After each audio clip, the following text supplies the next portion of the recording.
Olá!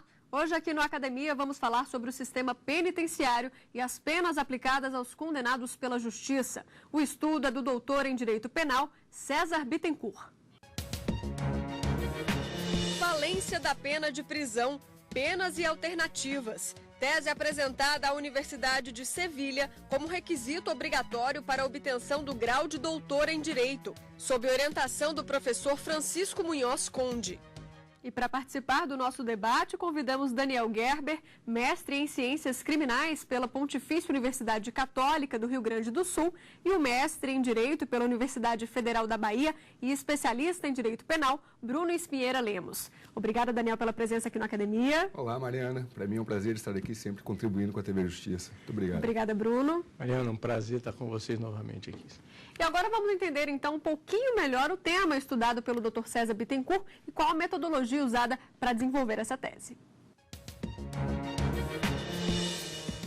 O estudo traz um panorama geral do sistema carcerário no mundo e faz uma comparação detalhada deste sistema no Brasil e na Espanha.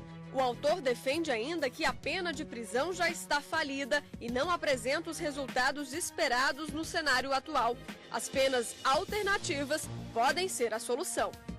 Doutor César, obrigada pela participação aqui no Academia, uma honra tê-lo conosco. A honra é nossa, uma grande satisfação em estar participando desse excelente programa. Doutor César, eu queria começar as perguntas, né? Falando um pouquinho sobre o tema, que é um tema polêmico, muito falado aqui. De onde que veio essa vontade de escrever uma tese sobre o assunto? Vontade de escrever sobre esse tema surge da realidade profissional. Na época, vamos falar a época, década de 80, eu era professor universitário, promotor de justiça, e conhecendo o tema, conhecendo a crise, a dificuldade, que não é nova, que não é nossa, que não é exclusiva do Brasil, então é palpitante, é interessante. E também para o Brasil me pareceu interessante. Como a gente teria alguma dificuldade de tese no exterior na época, me pareceu que o sistema penitenciário, as dificuldades que apresenta, interessava a sociedade como um todo, inclusive os órgãos governamentais, e particularmente a CAPES. E também os institutos, enfim, de fomento, pesquisa. E qual foi a metodologia usada? Bom, nós tivemos a ideia do tema, refletimos a respeito, procuramos dar algumas informações, verificar o sistema penitenciário europeu também. E, em cima disso, nós criamos um esboço sobre a temática, sobre o desenvolvimento, conseguimos a universidade, conseguimos o orientador, e a partir daí a gente começou a construir, então, a temática a ser desenvolvida, colheita de materiais, etc., como se faz em qualquer tese de doutorado. E na tese, doutor César, o senhor fala sobre a falência da prisão. O senhor defende, então, que essa prisão em regime fechado, que a gente está acostumado a ver, ela não funciona? A prisão não funciona. Aliás, é trágico e histórico a falência do sistema penitenciário, da prisão como pena, enquanto pena. Aliás, a prisão enquanto pena é uma resposta penal moderna. Nós vivemos milênios sem prisão. Nós tivemos, a Idade Média não conheceu a prisão como pena.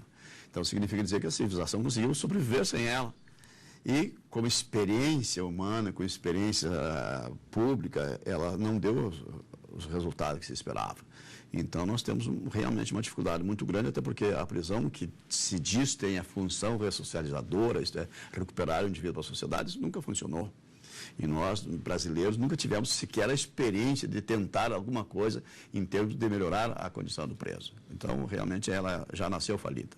O senhor indicou também para a gente algumas obras que foram fundamentais para o desenvolvimento dessa tese. Vamos conferir quais são. De los delitos e de las penas, César y Beccaria, editora Alianza. Carcel y Fábrica, Los orígenes del sistema penitenciário, de Dário Melossi e Máximo Pavarini, editora Siglo XXI. Agora, doutor César, esses títulos internacionais foi justamente por conta da Universidade de Sevilha, foi lá que o senhor achou essa bibliografia mais intensa e extensa sobre o assunto? Na verdade, na Espanha ou na Europa, a gente tem uma outra riqueza cultural. Tu tens um acervo bibliográfico que o Brasil não oferece as condições. A rigor, para desenvolver esse trabalho que nós fizemos, não teria a menor condição de fazer no Brasil, por carência de bibliografia mesmo. Então, a Universidade de Sevilha, como diversas universidades europeias, também americanas, tem um investimento muito grande no acervo bibliográfico. E aí você encontra material para todos os gostos, com uma quantidade assim absurda. Então, você entrar numa universidade daquela se sentir analfabeto. Você fica maravilhado simplesmente de ver a biblioteca. Diz, puxa vida, eu disponho desse acervo todo para pesquisar. E aí, um pouco de boa vontade, um pouquinho de inteligência, você consegue fazer bons trabalhos, boas pesquisas, coisa que isso nos propiciou a Universidade Europeia. Perfeito. Agora, a tese do senhor é de 92, mas a gente vê, então, que esse problema se reflete até hoje. Eu separei alguns dados mais atuais para a gente saber como está a situação hoje do Brasil em termos de população prisional. No último levantamento de 2014, feito pelo Conselho Nacional de Justiça, Estados Unidos, China e Rússia lideram o ranking. O Brasil aparece em quarto lugar, com a maior população prisional. São 711.463 pessoas, incluindo os que estão em prisão domiciliar. O senhor viu esse número crescer ao longo desses anos, né? Cresceu muito. Nós tínhamos, na época, assim, uma faixa assim, de 60, 70 mil. E hoje mais de 700. Então nós temos 10 vezes mais. O problema é que as pessoas, eu digo assim, as pessoas parecem que amam a prisão, adoram a prisão. Só se fala em pena de prisão, como se fosse a única solução. E pelo contrário, a pior solução que nós podemos ter para recuperar o indivíduo, para tratar a sociedade doente, entre aspas, não é o sistema prisional. Aliás, quando nós mandamos o indivíduo para a prisão, nós vamos piorá-lo. Eu digo mais que a prisão é uma fábrica de delinquentes. O indivíduo entra lá inexperiente, um simples ladrãozinho de furto, de batedor de carteira, e sai de lá um grande marginal. Quer dizer, nós criamos a oportunidade para ele se escolar, para se desenvolver, para aprender, até para sobreviver dentro do sistema prisional, ele precisa aprender a ser um grande bandido. E de lá ele sai pronto, preparado, muito pior do que entrou. Então, é uma falácia, é um equívoco das pessoas imaginar que esta é a solução. Isso não é a solução, esta é a pior solução. Nós precisamos encontrar outras formas mais humanas, mais dignas ou menos indignas para você poder punir o indivíduo. E a prisão deve ser reservada para aqueles indivíduos perigosos, para aqueles indivíduos que não têm outra solução, para aqueles indivíduos que a sua liberdade inviabiliza a nossa própria liberdade. Ou seja, a prisão tem que ser a última ratio. Quando tiver outros recursos, os indivíduos vão para a prisão. Temos que trabalhar com outras alternativas, com outras formas de punir, que o brasileiro não vê com muito bons olhos, claro.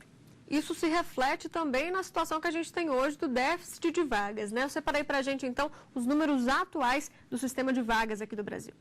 Atrás das grades mesmo, o país tem 563.526 presos, sendo que a capacidade do sistema não chega a 358 mil, um déficit de mais de 206 mil vagas. Ou seja, nós temos mais de 1/3 de carência de vagas. E esse número não é muito bonito, assim, eu não acredito muito nele. É uma estimativa apenas. E a carência, a dificuldade é muito maior. O custo da arquitetura penitenciária é absurdamente caro. Então, nós não temos escolas, não temos hospitais, temos deficiência de educação, temos deficiência de saúde e as pessoas querem mais prisões. Onde é que nós vamos empilhar esses presos? Aliás, já estão empilhados. Que é desumano, é uma vergonha nacional, é mundial a repercussão.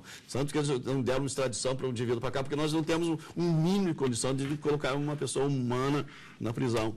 Ou seja, nós para criarmos isso, para punirmos, para recolher esses indivíduos, nós temos que gastar bilhões em arquitetura penitenciária. Nós não temos isso. Quem tem maior número de prisões são os Estados Unidos, de presos, que tem a pena de morte. Mas a pena de morte também, que tem em alguns países, lamentavelmente ainda, esses indivíduos condenados à pena de morte ficam lá 10, 20, 30 anos presos, esperando a hora de ser executado.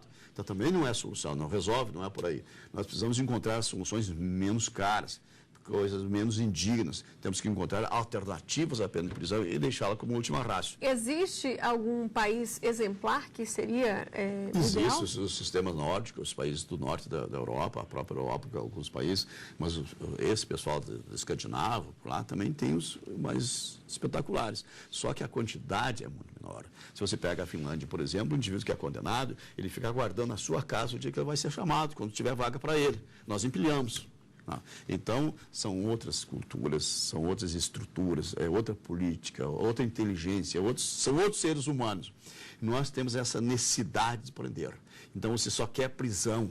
A resposta penal aqui, a punição, parece que é só a prisão. Doutor César, agora então a gente abre espaço para o senhor apresentar a sua tese, fica à vontade.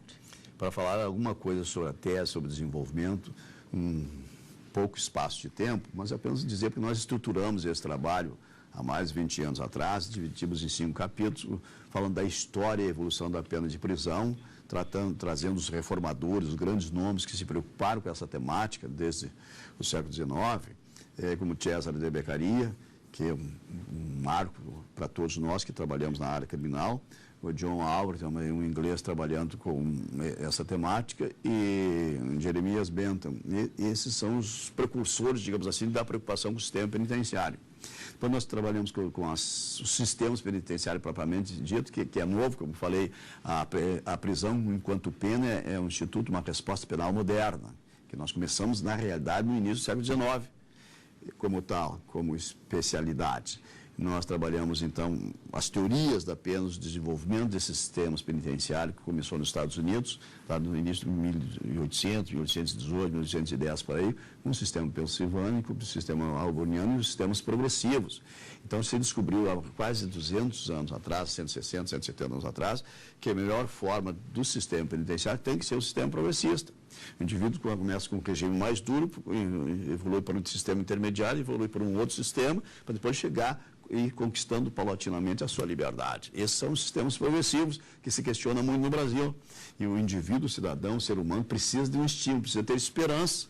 Ele entra numa prisão, ainda que seja até uma prisão perpétua, ele precisa ter uma expectativa de vida, precisa ter uma expectativa de melhora, ele precisa sobreviver, precisa ter essa esperança que tem, sob a pena até de inviabilizar o sistema penitenciário como um todo.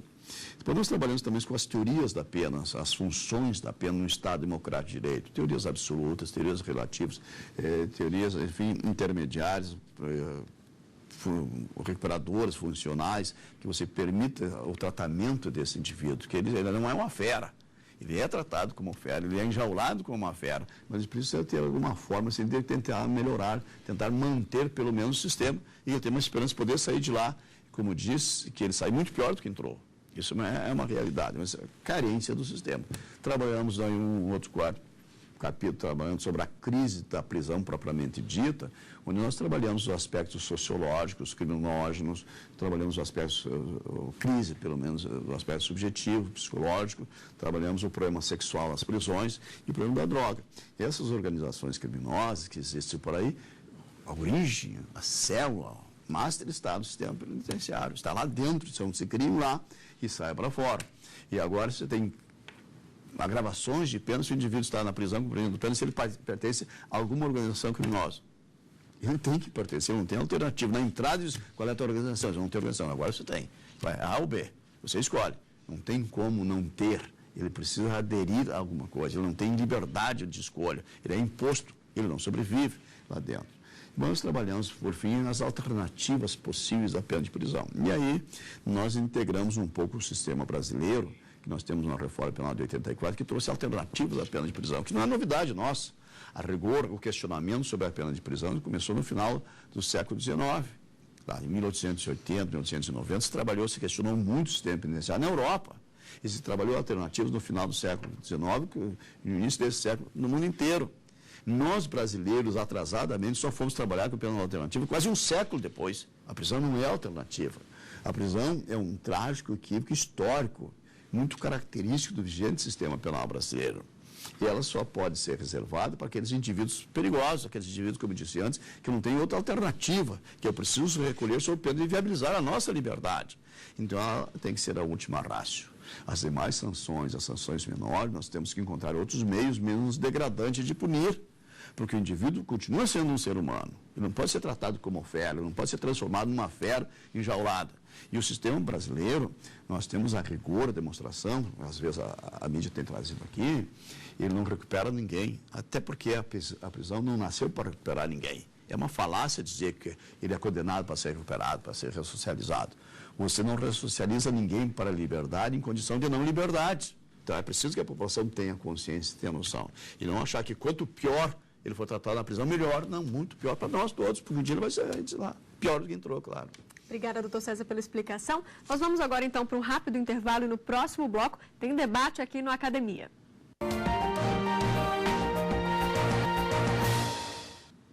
O Academia está de volta e hoje estamos apresentando a tese de César Bittencourt. O estudo fala do sistema penitenciário do Brasil e as penas aplicadas aos condenados pela Justiça. Doutor César, a tese então resultou em um livro que hoje é referência para quem estuda o direito penal aqui no Brasil, né?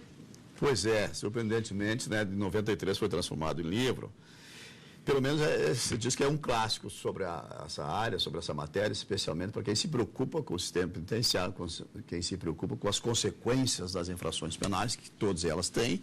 Então, nós temos, assim, uma honra, um prazer muito grande, porque todo mundo que faz pesquisa, investigações, aulas, mestrado, doutorado, sempre refere, sempre trabalha isso aí. Embora possa ser desconhecido por algum, ele nos dá muito prazer. E o mais interessante do livro é que, escrito há 20 e tantos anos, ele continua atual. O problema piorou. O sistema penitenciário só se agravou. Então, como as questões que a gente levantou são acadêmicas, são doutrinárias, são jurídicas, são técnicas, o livro permanece mais atual do que nunca. Vamos então ao debate agora, a parte tão esperada. Doutor, por gentileza, a sua pergunta. Em relação ao egresso do sistema penitenciário, existe algum programa de apoio, existe algum investimento que o Estado faz que possibilite para aquele reeducando uma verdadeira reinserção social? E a posição da comunidade em relação ao egresso? Como é que o senhor vê essa situação? Uma excelente pergunta. Olha, eu acho que, vergonhosamente, o Estado brasileiro nunca se preocupou, nunca pensou no egresso. Porque nós falamos muito das condições péssimas do sistema penitenciário, nós falamos muito dos altos índices de reincidência, mas nós culpamos pela reincidência, nessa desumanidade que é o sistema penitenciário, só o condenado. A culpa da reincidência é 80% do Estado, da sociedade brasileira, e não de quem está lá. Quem está lá não tem como não reincidir. Então, o problema do ingresso, que é o grande problema, como é que eu vou exigir que o indivíduo que fique lá preso 10, 15, 20 anos, saia de lá melhor do que entrou? Que ele saia de lá e não volte a delinquir. Eu espero que um dia a gente tenha uma preocupação, uma política criminal, uma política penitenciária voltada para o ingresso, para minimizar um pouco o drama da prisão. Por exemplo, o Estado poderia criar indústrias. O indivíduo que sai da prisão cria indústria para 1.000 trabalhadores, para 500 trabalhadores, várias indústrias. E o indivíduo que sai da prisão vem e vai trabalhar nessa indústria pública do Estado. Aprender um ofício e ter lá 6 meses, 1 ano para se manter. E ele se prepara com isso e abre vaga, porque vem mais gente para ocupar essa vaga. E ele daí já preparado que vai ter condição de arrumar um emprego na iniciativa privada. Então você tem condição de criar uma estrutura do Estado para que os egressos do sistema penitenciário saiam de lá e vão trabalhar nesse local livre, preparando, aproveitando, aprendendo, sendo alguém para poder sair daqui como trampolim e ir para a iniciativa privada. E abre vaga para os outros que saem de lá. Quer dizer, um pouco de inteligência, um pouco de boa vontade, de política, de interesse dos governantes, você poderia dar uma minimizada nesse drama. Ô Bruno, por gentileza, a sua pergunta. Professor César, o senhor que influencia gerações, inclusive a mim, me deixa claro nesse livro de que a sociedade hoje vive com a pena de prisão como um fetiche. A referência da pena privativa de liberdade passou a ser uma realidade clamada, inclusive nas ruas. Bauman nos nomina os consumidores falhos, que normalmente são os destinatários desta prisão privativa de liberdade. Volta e meia, nesse quadrante do capitalismo, se fala na possibilidade de privatização dos presídios, né? O senhor acredita que essa seria uma possibilidade e, em sendo aplicável ao nosso país? Eu acho lamentável que se pense em privatizar presídios. Se tem alguma coisa que é exclusiva do Estado, é a prisão. O Estado chamou a si o direito de punir, o direito de castigar e exatamente de cumprir a pena. Isso é um problema do Estado estatal. Como é que nós vamos privatizar, dar para o empresário explorar, ganhar em cima da execução de pena? Quer dizer, essa é a exploração da natureza humana, é a exploração do ser humano, é a exploração da condição do condenado, daquele privado da liberdade. Além de tudo, vai ter que se submeter ao trabalho interno, forçado a produzir, a dar lucro. E se ele for um bom trabalhador, ele vai ter que continuar. Se você tiver que sair, então pratica algum crime, você continuar, eu preciso de você. Não funciona, nós não temos história, não temos nem ética, nem moral para criar esse tipo de sistema aqui. Não funciona. E alguns lugares parece que tem 1 ou 2 experiências aí, está vendo o custo. E daí, lá, você tem assim, um presídio que comporta, por exemplo, 500 pessoas, com 400, com 250, com 300, nunca mais de 500. Enquanto nós temos os nossos presídios públicos empilhados, que é para 100, tem 500. Por exemplo, o Presídio Central de Porto Alegre, que é a nossa Carandiru, que é uma vergonha nacional, o Presídio Central de Porto Alegre, que absurdamente está lá, que tem uma capacidade para 1.000, 1.200, tem 5.000. Tem 5.000 presos em Porto Alegre, no Presídio Carandiru de Porto Alegre, Presídio Central. Tem essa vergonha nacional nos nossos sistemas públicos, não vai ter naquele privado. Então, nós vamos privilegiar alguém para ir trabalhar nesse sistema. Para mim fica claro, na verdade, que o sistema hoje não funciona, né? Nós clamamos por mais prisão. O senhor não se sente, depois de uma obra atemporal que se tornou a sua tese de doutorado, uma obra que, na verdade, eu não encontro semelhante no nosso país, poucas em idioma estrangeiro. E apesar de tudo isso bem divulgada, os nossos gestores não aprenderam, quer dizer, o discurso da doutrina se fortalece cada dia mais porque passa-se décadas e a reprodução é a mesma, condições indignas, verbas contingenciadas em prol de qualquer outro investimento que não seja, evidentemente, este no sistema penitenciário. Verbas, inclusive, que são devolvidas quando destinadas para esta finalidade. Então, na verdade, não dá um desânimo, não se tem uma sensação quixotesca de estar pregando ao vento num cenário complexo como esse. É verdade, para quem gosta do tema, para quem se preocupa com o tema do sistema penitenciário, realmente é desanimador. Porque aqui, como em outros países, qualquer país do mundo, a prisão corrompe, avilta, desmoraliza, denigre e embrutece a pessoa do condenado. Michel Foucault, um extraordinário pensador francês, fez o maior libelo acusatório do sistema de prisão. E ele perguntava, denunciou todo o drama da prisão e questionava, afinal de contas, a prisão atingiu o objetivo que se propunha? E ele responde, não. Quer dizer, atingiu sim, porque atingiu o objetivo de segregar, de separar, de piorar a vida do condenado. Doutor César, infelizmente nosso tempo chegou ao fim. Agradeço a sua presença aqui e esse riquíssimo discurso, né, que faz a gente refletir sobre a pena de prisão aqui no Brasil. Nós é que agradecemos a oportunidade, estou muito feliz de poder vir falar sobre um tema tão caro para todos nós, tão importante para a sociedade, assim, e de repente poder, assim, conhecer e entrar nos lares, aí, levando um pouquinho da ideia, que não muito simpática, de repente, eu também não sou muito simpático também, né? Então, coisa muito dura como é o sistema penitenciário. Muito obrigado a vocês. Obrigada, querido. Obrigada, Daniel. Obrigada, Bruno. Mariana. Eu que agradeço. Agradeço por esse aprendizado. Bom, e você de casa também pode apresentar sua tese ou dissertação aqui no programa. Mande um e-mail para a gente, academia@stf.jus.br. E para rever o programa desta semana é só acessar o site que você vê aí na tela, tvjustiça.jus.br. Até a próxima semana. Tchau.